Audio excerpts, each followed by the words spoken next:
ओम शांति।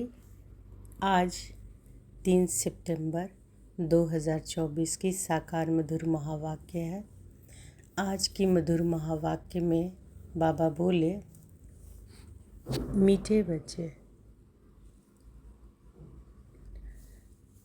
तुम्हें किसी भी पतित देहधारियों से प्यार नहीं रखना है, क्योंकि तुम पावन दुनिया में जा रहे हो। एक बाप से प्यार करना है। तुम्हें किसी भी पतित देहधारियों से प्यार नहीं रखना है, क्योंकि तुम पावन दुनिया में जा रहे हो। एक बाप से प्यार करना है। प्रश्न है, तुम बच्चों को किस चीज़ से तंग नहीं होना है और क्यों? तुम बच्चों को किस चीज़ से तंग नहीं होना और क्यों? उत्तर है, तुम्हें अपने इस पुराने शरीर से जरा भी तंग नहीं होना है, क्योंकि यह शरीर बहुत बहुत वैल्यूएबल है। आत्मा इस शरीर में बैठ बाप को याद करके बहुत बड़ी लॉटरी ले रही है। बाप की याद में रहेंगे तो खुशी की खुराक मिलती रहेगी। ओम शांति। मीठे मीठे रूहानी बच्चे, अब दूर देश के रहने वाले, फिर दूर देश के पैसेंजर्स हो। हम आत्माएं हैं और अभी बहुत दूर देश जाने का पुरुषार्थ कर रहे हैं। यह सिर्फ तुम बच्चे ही जानते हो कि हम आत्माएं दूर देश की रहने वाली हैं, और दूर देश में रहने वाले बाप को ही भी बुलाते हैं कि आकर हमको भी वहाँ दूर देश में ले जाओ। अब दूर देश का रहने वाला बाप तुम बच्चों को वहाँ ले जाते हैं।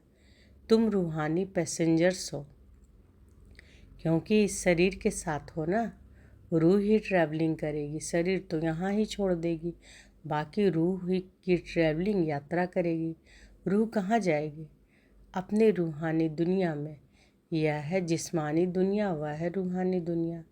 बच्चों को बाप ने समझाया है कि अब घर वापस जाना है, जहाँ से पाठ बजाने यहाँ आए हैं। यह बहुत बड़ा मांडवा अथवा स्टेज है। इस स्टेज पर एक्ट करके पाठ बजाकर फिर सबको वापस जाना है। नाटक जब पूरा होगा तब तो जाएंगे ना। अभी तुम यहाँ बैठे हो, तुम्हारा बुद्धि योग घर और राजधानी में है। यह तो पक्का पक्का याद कर लो, क्योंकि यह तो गायन है कि अंतमति सुगति।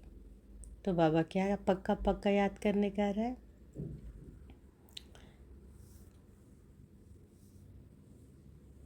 कि बुद्धि योग कहाँ रहना चाहिए? घर और राजधानी में। और यह पक्का पक्का याद कर लो, क्योंकि यह तो गायन है ना कि अंतमति सुगति। अभी यहाँ तुम पढ़ रहे हो, जानते हो कि भगवान शिव बाबा हमको पढ़ाते हैं। भगवान तो शिवाय इस पुरुषोत्तम संगम युग के कभी पढ़ाएंगे नहीं। सारे 5000 वर्ष में निराकार भगवान बाप एक ही बार आके पढ़ाते हैं। यह तो तुमको पक्का निश्चय है। पढ़ाई भी कितनी सहज है। अब घर जाना है। उस घर से तो सारी दुनिया का प्यार है। मुक्ति धाम में जाना तो सब चाहते हैं, परंतु उसका भी अर्थ नहीं समझते हैं। मनुष्यों की बुद्धि इस समय कैसी है और तुम्हारी बुद्धि अभी कैसी बनी है, कितना फर्क है। तुम्हारी है स्वच्छ बुद्धि, नंबरवार पुरुषार्थ अनुसार। सारे विश्व के आदि मध्य अंत का नॉलेज तुमको अच्छी तरह है। तुम्हारे दिल में यह है कि हमको पुरुषार्थ कर नर से नारायण जरूर बनना है। यहाँ से तो पहले अपने घर में जाएंगे ना, तो खुशी से जाना है। जैसे सतयुग में देवताएं खुशी से एक शरीर छोड़ दूसरा लेते हैं, वैसे इस पुराने शरीर को भी खुशी से छोड़ना है। इनसे तंग नहीं होना है, क्योंकि यह बहुत वैल्यूएबल शरीर है। इस शरीर द्वारा ही आत्मा को बाप से लॉटरी मिलती है। हम जब तक पवित्र नहीं बने हैं तो घर जा नहीं सकेंगे। बाप को याद करते रहेंगे, तभी उस योग बल से पापों का बोझा उतरेगा। नहीं तो बहुत सज़ा खानी पड़ेगी। पवित्र तो जरूर बनना है। लौकिक संबंध में भी बच्चे कोई गंदा पतित काम करते हैं तो बाप गुस्से में आकर लाठी से भी मार देते हैं, क्योंकि बेकायदे पतित बनते हैं। किसी के साथ भी बेकायदे प्यार करते हैं तो भी माँ बाप को अच्छा नहीं लगता। यह बेहद का बाप फिर कहते हैं, तुम बच्चों को यहाँ तो रहना नहीं है, अभी तुमको जाना है नई दुनिया में। वहाँ भिखारी पतित कोई होता नहीं, एक ही पतित पावन बाप आकर ऐसा पावन तुमको बनाते हैं। बाप खुद कहते हैं कि हमारा जन्म दिव्य और अलौकिक है, और कोई भी आत्मा मेरे समान शरीर में प्रवेश नहीं कर सकती। भल धर्म स्थापक जो आते हैं उनकी आत्मा भी प्रवेश करती, परंतु वह बात भी अलग है। हम तो आते ही हैं सबको वापस ले जाने के लिए, वह तो ऊपर से उतरते हैं नीचे अपना पाट बजाने।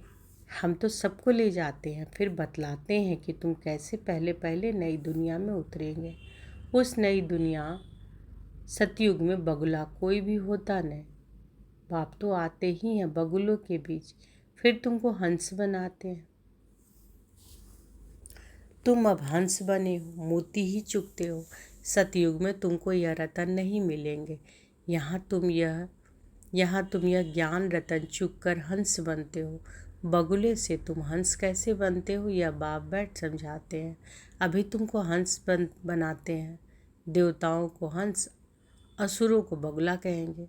अभी तुम किचड़ा छुड़ाए मोती चुगाते हो। तो देवताओं को क्या बोलते हैं? हंस, और असुरों को बगुला कहेंगे। तुमको ही पद्मापदम भाग्यशाली कहते हैं। तुम्हारे पैर में छापा लगता है पद्मों का। शिव बाबा को तो पाँव है नहीं जो पद्म हो सके, वह तो तुमको पद्मापदम भाग्यशाली बनाते हैं। बाप कहते हैं कि मैं तुमको विश्व का मालिक बनाने आया हूँ। यह सब बातें अच्छी रीति समझने की है। मनुष्य तो समझते हैं ना स्वर्ग था, मनुष्य तो समझते हैं ना कि स्वर्ग था, परंतु कब था फिर कैसे होगा वह पता नहीं। तुम बच्चे अभी रोशनी में आए हो, वह सब है अंधियारे में। यह लक्ष्मी नारायण विश्व के मालिक कब कैसे बने यह पता ही नहीं। 5000 वर्ष की बात है। बाप बैठ कर समझाते हैं। जैसे तुम आते हो पाठ बजाने, वैसे मैं भी आता हूँ। तुम निमंत्रण देकर बुलाते हो कि हे बाबा, हम पतितों को आकर पावन बनाओ, और किसी को भी ऐसे कभी नहीं कहेंगे। अपने धर्म स्थापक को भी ऐसे नहीं कहेंगे कि आकर सबको पावन बनाओ। क्राइस्ट अथवा बुद्ध को थोड़े ही पतित पावन कहेंगे। गुरु वह जो सदगति करे। तो गुरु कौन? जो सदगति करे। वह तो आते हैं, उनके साथ पिछाड़ी सबको नीचे उतरना है। तो गुरु क्या हुआ? गुरु वह जो सदगति करे। वह तो आते हैं, उनके पिछाड़ी सबको नीचे उतरना है। यहाँ से वापस जाने का रास्ता बतलाने वाला, सर्व का सदगति करने वाला अकाल मूर्त एक ही बाप है। वास्तव में सतगुरु अक्षर ही राइट है। तुम सबसे राइट अक्षर, फिर भी सिख लोग बोलते हैं, बड़ी बड़ी आवाज़ से कहते हैं सतगुरु अकाल, बड़ी जोर से धुन लगाते हैं। सतगुरु अकाल मूर्त कहते हैं। मूर्त ही नहीं हो तो वह फिर सतगुरु कैसे बनेंगे? सदगति कैसे देंगे? वह सतगुरु स्वयं ही आकर अपना परिचय देते हैं। मैं तुम्हारे मिसल जन्म नहीं लेता हूँ। और तो सब शरीरधारी बैठ सुनाते हैं। तुमको अशरीरी रूहानी बाप बैठ समझाते हैं। तो बाबा क्या कह रहे हैं कि मैं तुम्हारे मिसल जन्म नहीं लेता हूँ। तुमको अशरीरी कौन सुनाने वाला कौन है? अशरीरी रूहानी बाप बैठ समझाते हैं। रात दिन का फर्क है। इस समय मनुष्य जो कुछ कहते हैं, तो बाबा कहते हैं कि और सब शरीरधारी बैठ के सुनाते हैं, लेकिन तुमको अशरीर रूहानी बाप बैठ समझाते हैं। रात दिन का फर्क है। इस समय मनुष्य जो कुछ करते हैं वो रॉन्ग ही करते हैं, क्योंकि रावण की मत पर है ना, हर एक में 5 विकार है। अभी रावण राज्य है। यह बातें डिटेल में बाप बैठ समझाते हैं। नहीं तो सारी दुनिया के चक्र का मालूम कैसे पड़े? यह चक्र कैसे फिरता है मालूम पड़ना चाहिए ना। यह भी तुम नहीं कहते हो कि बाबा समझाओ। आपे ही बाप समझाते रहते हैं। तुमको एक ही प्रश्न पूछने का नहीं रहता। भगवान तो बाप है, बाप का काम है सब कुछ आपे ही सुनाना, आपे ही सब कुछ करना। बच्चों को स्कूल में बाप आपे ही बिठाते हैं, नौकरी पर लगाते हैं, फिर उनको कहते हैं 60 वर्ष बाद यह सब छोड़ भगवान का भजन करना, वेद शास्त्र आदि पढ़ना, पूजा करना। तुम आधा कल्प पुजारी बने, फिर आधा कल्प के लिए पूज्य बनते हो। पवित्र कैसे बनो, उसके लिए कितना सहज समझाया जाता है। फिर भक्ति बिल्कुल छूट जाती है। वह सब भक्ति कर रहे हैं, तुम ज्ञान ले रहे हो। वह रात में है, तुम दिन में जाते हो, अर्थात स्वर्ग में। गीता में लिखा हुआ है, मन मना भव। यह अक्षर तो मशहूर है, गीता पढ़ने वाले समझ सकते हैं। बहुत सहज लिखा हुआ है। सारी आयु गीता पढ़ते आए, कुछ भी नहीं समझते। अब वही गीता का भगवान बैठ सिखलाते हैं, जो पतित से पावन बन जाते हैं। अभी हम भगवान से गीता सुनते हैं, फिर औरों को भी सुनाते हैं, पावन बनते हैं। बाप के महावाक्य है ना, यह है वही सहज राजयोग। तो बाप के महावाक्य क्या है कि यह है वही सहज राजयोग। मनुष्य कितने अंधश्रद्धा में डूबे हुए हैं, तुम्हारी तो बात ही नहीं सुनते हैं। ड्रामानुसार उन्हों को भी जब तकदीर खुले तभी आ सके तुम्हारे पास। तुम्हारे जैसी तकदीर और कोई धर्म वालों को नहीं होती। बाप ने समझाया है कि यह तुम्हारा देवी देवता धर्म बहुत सुख देने वाला है। तुम भी समझते हो कि बाप ठीक कहते हैं। शास्त्रों में तो वहाँ भी कंस रावण आदि बैठ दिखाए हैं। वहाँ के सुख का तो कोई को पता ही नहीं। भल देवताओं को पूछते हैं, परंतु बुद्धि में कुछ नहीं बैठता। अब बाप कहते हैं कि बच्चे मुझे याद करते हो। बाबा पूछते हैं कि बच्चे मुझे याद करते हो। ऐसे कभी सुना है कि बाप बच्चे को कहे कि तुम मुझे याद करो? लौकिक बाप कभी ऐसे याद करने का पुरुषार्थ कराते हैं क्या? बाबा कह रहे हैं कि लौकिक बाप ऐसा याद कराने का पुरुषार्थ कराते हैं क्या? यह बेहद का बाप बैठ समझाते हैं। तुम सारे विश्व के आदि मध्य अंत को जानकर चक्रवर्ती राजा बन जाएंगे। पहले तुम जाएंगे घर, फिर आना है पाटधारी बनकर। अभी किसी को भी पता नहीं पड़ेगा कि यह नई आत्मा है या पुरानी आत्मा है। नई आत्मा का नामाचार जरूर होता है। अभी भी देखो कोई कोई का कितना नामाचार होता रहता है। मनुष्य ढेर आ जाते हैं, बैठे बैठे अनायास ही आ जाते हैं, तो वह प्रभाव पड़ता है। बाबा भी इसमें अनायास ही आते हैं, तो वह प्रभाव पड़ता है। वह भी नई आत्मा आती है तो पुरानों पर प्रभाव होता है। टाल टालियाँ निकलती जाती है तो उनकी महिमा होती है। किसी को पता नहीं रहता कि इनका नामाचार क्यों है। नई आत्मा होने से उनमें कशिश होती है। अभी तो देखो कितने ढेर झूठे भगवान बन गए हैं। इसलिए गायन है, सच की बेड़ी हिलती डुलती लेकिन डूबती नहीं। तूफान बहुत आते हैं क्योंकि भगवान खिवैया है ना। बच्चे भी हिलते हैं नाव को, तूफान बहुत लगते हैं। और सत्संगों में तो ढेर जाते हैं, परंतु वहाँ कभी तूफान आदि की बात नहीं आती। यहाँ अबलाओं पर कितनी अत्याचार होते हैं, परंतु फिर भी स्थापना तो होनी है। बाप बैठ समझाते हैं, हे आत्माएं, तुम कितना जंगली कांटे बन पड़े हो। दूसरों को कांटा लगाते हो तो तुमको भी कांटा लगता है। तो बाबा बैठ के क्या समझा रहे हैं कि हे आत्माएं, तुम कितना जंगली कांटे बन पड़े हो।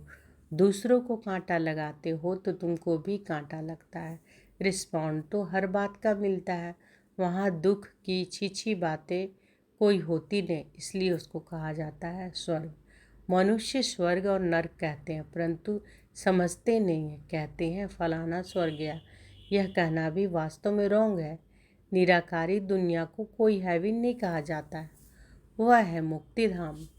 तो निराकारी दुनिया को हेवन कहा जाता है क्या? नहीं ना। तो बाबा कह रहे हैं निराकारी दुनिया को कोई हेवन नहीं कहा जाता, वह क्या है? मुक्ति धाम। यह फिर कहते हैं स्वर्ग में गया। अभी तुम जानते हो कि यह मुक्ति धाम आत्माओं का घर है, जैसे यहाँ घर होते हैं। भक्ति मार्ग में जो बहुत धनवान होते हैं तो कितने ऊंचे मंदिर बनाते हैं। शिव का मंदिर देखो कैसे बनाया हुआ है। लक्ष्मी नारायण का भी मंदिर बनाते हैं, तो सच्चे जेवर आदि कितने होते हैं। बहुत धन रहता। अभी तो झूठ हो गया है। तुम भी आगे कितने सच्चे जेवर पहनते थे, अभी तो गवर्नमेंट के डर से सच्चा छिपाए झूठ पहनते रहते हैं। वहाँ तो सच ही सच है। झूठा कुछ भी होता नहीं, यहाँ सच्चा होते भी छिपा कर रख देते हैं। दिन प्रतिदिन सोना महंगा होता रहता है। वहाँ तो है ही स्वर्ग, तुमको सब कुछ नया मिलेगा। नई दुनिया में सब कुछ नया। अक्कीचार यानी अथाह धन था। अभी तो देखो हर एक चीज़ कितनी महंगी हो गई है। अभी तुम बच्चों को मूल वतन से लेकर सब राज समझाया है। मूल वतन का राज बाप बिगैर कौन समझाएगा। तुमको भी फिर टीचर बनना है। गृहस्थ व्यवहार में भी भल रहो, कमल फूल समान पवित्र रहो। तो बाबा क्या कह रहे हैं, गृहस्थ व्यवहार में भी भल रहो लेकिन कमल फूल समान पवित्र रहो। औरों को भी आप समान बनाएंगे तो बहुत उच्च पद पा सकते हैं। यहाँ रहने वालों से भी उच्च पद पा सकते हैं। नंबरवार तो है ही, बाहर में रहते हुए भी विजय माला में पिरो सकते हैं। हफ्ते का कोर्स ले फिर भल विलायत में जाएं व वहाँ भी जाएं। सारी दुनिया को भी मैसेज मिलना है। बाप आए हैं, सिर्फ कहते हैं माँ कम याद करो। वह बाप ही लिबरेटर है, गाइड है। वहाँ तुम जाएंगे तो अखबार में भी बहुत नाम हो जाएगा। दूसरों को भी बहुत सहज बात लगेगी। आत्मा और शरीर दो चीज़ है। आत्मा में ही मन बुद्धि है, शरीर तो जड़ है। पाठधारी आत्मा बनती है। खूबी वाली चीज़ आत्मा है। तो अब बाप को याद करना है। यहाँ रहने वाले इतना याद नहीं करते हैं जितना बाहर वाले करते हैं। जो बहुत याद करते हैं और आप समान बनाते रहते हैं, कांटों को फूल बनाते रहते हैं, वह उच्च पद पाते हैं। तुम समझते हो कि हम भी कांटे थे। अब बाप ने ऑर्डिनेंस निकाला है, काम महाशत्रु है। इन पर जीत पाने से तुम जगत जीत बन जाएंगे। परंतु लिखत से कोई समझते थोड़े ही है। अभी बाप ने समझाया है। अच्छा, मीठे मीठे सिकिलधे बच्चों प्रति माता पिता बाप दादा का याद प्यार और गुड मॉर्निंग। रूहानी बाप की रूहानी बच्चों को नमस्ते। हम सब रूहानी बच्चों की रूहानी माता पिता बाप दादा को याद प्यार गुड मॉर्निंग और नमस्ते नमस्ते नमस्ते। शुक्रिया बाबा, शुक्रिया। धारणा के लिए मुख्य सार पहला है, सदा ज्ञान रतन चुगने वाला हंस बनना है। मोती ही चुगने हैं, किचड़ा छोड़ देना है। हर कदम में पद्मों की कमाई जमा कर पद्मा पदम भाग्यशाली बनना है। दूसरा, उच्च पद पाने के लिए टीचर बनकर बहुतों की सेवा करनी है। कमल फूल समान पवित्र आप समान बनाना है, कांटों को फूल बनाना है। बाबा वरदान दिए हैं तो अनुभव करें कि बाबा का वरद हस्त हमारे सिर पर है। और बाबा ने वरदान दिया, तेरे मेरे की हलचल को समाप्त कर रहम की भावना इमर्ज करने वाले मर्सीफुल भव। तेरे मेरे की हलचल को समाप्त कर रहम की भावना इमर्ज करने वाले मर्सीफुल भव। समय प्रति समय कितनी आत्माएं दुख की लहर में आती हैं। प्रकृति की थोड़ी भी हलचल होती हैं, आपदाएं आती हैं तो अनेक आत्माएं तड़पती हैं, मर्सी रहम मांगती है। तो ऐसी आत्माओं की पुकार सुन रहम की भावना इमर्ज करो। पूज्य स्वरूप मर्सी फूल को धारण करो। स्वयं को संपन्न बना लो तो यह दुख की दुनिया समाप्त हो जाए। अभी परिवर्तन के शुभ भावना की लहर तीव्र गति से फैलाओ तो तेरे मेरे की हलचल समाप्त हो जाएगी। स्लोगन है, व्यर्थ संकल्पों की हथौड़ी से समस्या के पत्थर को तोड़ने के बजाय हाई जंप दे समस्या रूपी पहाड़ को पार करने वाले बन। व्यर्थ संकल्पों की हथौड़ी से समस्या के पत्थर को तोड़ने के बजाय, क्या बाबा बोल रहे हैं कि व्यर्थ संकल्पों की हथौड़ी से समस्या के पत्थर को तोड़ने के बजाय हाई जंप दे समस्या रूपी पहाड़ को पार करने वाले बनो।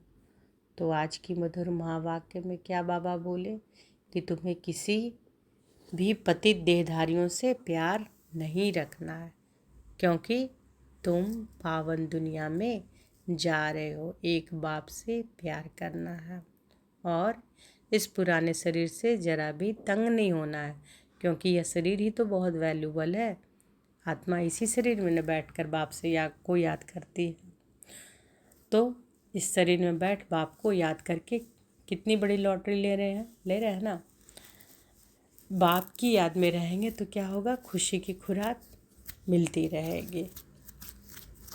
और हमेशा क्या है कि सदा ज्ञान रत्न, सदा क्या चुनना है, ज्ञान रत्न चुगने वाला हंस बनना है।